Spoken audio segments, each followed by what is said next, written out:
എല്ലാവർക്കും സൈലന്റ് ലേണിംഗിലേക്ക് സ്വാഗതം. അപ്പൊ ഇന്ന് നമ്മൾ പരീക്ഷയിൽ ഏറ്റവും പ്രധാനപ്പെട്ട ഒരു ചോദ്യത്തെയാണ് പരിചയപ്പെടുന്നത്. എന്താന്ന് കണ്ടല്ലോ, കഥാപാത്ര നിരൂപണമാണ്. നമുക്ക് 6 മാർക്കിന് ചോദിക്കുന്ന ഒരു ചോദ്യമാണ് കഥാപാത്ര നിരൂപണം. അപ്പൊ ഏതൊക്കെ കഥാപാത്രങ്ങളാണ് നമുക്ക് പഠിക്കാനുള്ളത് മലയാള സെക്കൻഡിൽ നമുക്കൊന്ന് പരിചയപ്പെട്ടാലോ? ഒരുപാട് കഥാപാത്രങ്ങൾ നമുക്ക് പഠിക്കാനുണ്ട് അല്ലെ.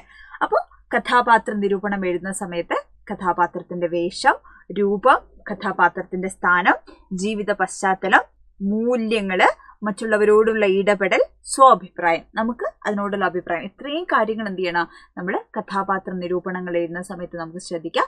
അതേപോലെ സംഭാഷണങ്ങൾ വേണമെങ്കിൽ എഴുതാം അല്ലെ, അവരുടെ പ്രത്യേകതകള്, മറ്റുള്ള കഥാപാത്രങ്ങളോടുള്ള ഇടപെടൽ, ഇതൊക്കെ നമുക്ക് എഴുതാവുന്നതാണ് കേട്ടോ. അപ്പൊ നമുക്ക് നോക്കാം ഏതൊക്കെ കഥാപാത്രങ്ങളാണ് നമുക്ക് മലയാള സെക്കൻഡിൽ നമുക്ക് പഠിക്കാനുള്ളത് എന്ന് നമുക്കൊന്ന് നോക്കാം. ഓക്കെ, അപ്പൊ ആദ്യത്തെ പാഠഭാഗം ഏതാണ്? പുതുവർഷം എന്ന് പറയുന്ന കവിതയാണ് അല്ലെ. പുതുവർഷത്തിൽ നമുക്ക് കഥാപാത്ര നിരൂപണമായിട്ട് എന്ത് ചെയ്യാം, നമ്മളോട് ചോദിക്കില്ല, പക്ഷെ അമ്മയുടെ പ്രത്യേകതകൾ എന്ത് ചെയ്യാം നമ്മളോട് ചോദിക്കാം അല്ലെ. അടുത്ത ഏതാണ്? ആ വാഴവെട്ട് എന്ന് പറയുന്ന കഥാഭാഗത്ത് എന്താണ് 2 കഥാപാത്ര നിരൂപണങ്ങൾ നമുക്ക് പ്രതീക്ഷിക്കാം. ഒന്ന് മാർക്കോസ് എന്ന് പറയുന്ന കഥാപാത്രം, മാർക്കോസ് ചേട്ടൻ. പിന്നെ ആരാണ്? റാഹേൽ എന്ന് പറയുന്ന മകള് അല്ലെ, മാർക്കോസ് ചേട്ടന്റെ മകള്. അടുത്തത് 2 മത്സ്യങ്ങളാണ്. 2 മത്സ്യങ്ങൾ എന്ന് പറയുന്ന കഥയിൽ നമുക്ക് കുറച്ചധികം കഥാപാത്രങ്ങൾ അല്ലെ, 2 മത്സ്യങ്ങളുണ്ട് നമുക്ക് കഥാപാത്രങ്ങളായിട്ട്.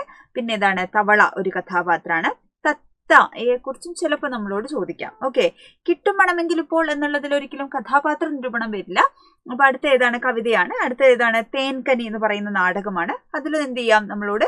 രാമൻ അല്ലെ, ഭദ്രൻ, അതേപോലെ ആരാണ് നമ്മളുടെ അല്ലെ ഉമ്മാക്കി എന്ന് പറയുന്ന ആളെ കുറിച്ച്, അല്ലെങ്കിൽ വനഗായകൻ അല്ലെ, വനഗായകനെ കുറിച്ച് എന്ത് ചെയ്യാം നമുക്ക് കഥാപാത്ര നിരൂപണങ്ങൾ ചോദിക്കാം. കുപ്പായത്തിൽ കഥാപാത്ര നിരൂപണമായിട്ട് വരില്ല, അതിലുള്ള കുട്ടിയുടെ അല്ലെ എന്താ പറയാ ചിന്തകളെ കുറിച്ചൊക്കെ എന്ത് ചെയ്യാം നമ്മളോട് ചോദിക്കാം അല്ലെ.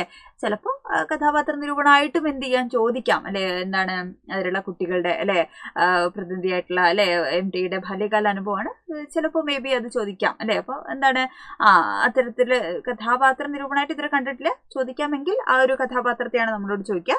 ബഷീർ എന്ന ഭല്യ ഒന്ന് എന്ന കവിതയിലും കഥാപാത്ര നിരൂപണമായിട്ട് വരില്ല, പക്ഷെ വിശ്വനാരായണ നമ്പൂതിരിയുടെ ബഷീറിനെ കുറിച്ചുള്ള കാഴ്ചപ്പാടുകളെ കുറിച്ച് എന്ത് ചെയ്യും നമ്മളോട് പരീക്ഷയ്ക്ക് ചോദിക്കും. പിന്നെ നനയാത്ത മഴയില് എഴുത്തുകാരിയുടെ മഴയ അനുഭവങ്ങളെ കുറിച്ചാണ് പറയുന്നത്. അപ്പോൾ കഥാപാത്ര നിരൂപണം വരില്ല, എഴുത്തുകാരിയുടെ അനുഭവങ്ങളാണ് എന്ത് ചെയ്യാൻ നമ്മളോട് ചോദിക്കുക. അപ്പൊ ഇത്രയും കഥാപാത്രങ്ങളാണ് നമുക്ക് പരീക്ഷയ്ക്ക് ചോദിക്കാനുണ്ടാവുക. അപ്പോൾ ഓരോന്നും നമുക്ക് ഓരോരോ പാഠഭാഗങ്ങൾ പഠിക്കുന്ന സമയത്ത് ഓരോന്നും എന്തൊക്കെയാണ് ആ കഥാപാത്രങ്ങളുടെ സവിശേഷത എന്നുള്ളത് എന്ത് ചെയ്യണം വായിക്കുന്ന സമയത്ത് കൃത്യമായി അടയാളപ്പെടുത്തി വെക്കണം.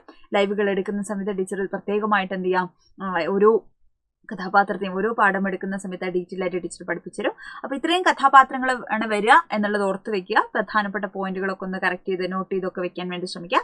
കഥാപാത്ര നിരൂപണം എങ്ങനെയാണ് എഴുതേണ്ടത് നിങ്ങൾക്കറിയാലോ. ഇത്തരം പോയിന്റുകളൊക്കെ എന്ത് ചെയ്യുക ഓർത്ത് വെക്കുക. ഓക്കെ, അപ്പോൾ പരീക്ഷയിലെ ഏറ്റവും പ്രധാനപ്പെട്ട ചോദ്യങ്ങളിൽ ഒന്നാണ് ഇത് കഥാപാത്ര നിരൂപണം എന്ന് പറയുന്നത്. സമയം കളയരുത്, വളരെ കുറച്ച് സമയമേ ഉള്ളൂ ഇനി. അടിപൊളിയായിട്ട് ഉഷാറായിട്ട് എന്ത് ചെയ്യാം പഠിക്കുക കേട്ടോ. All the best.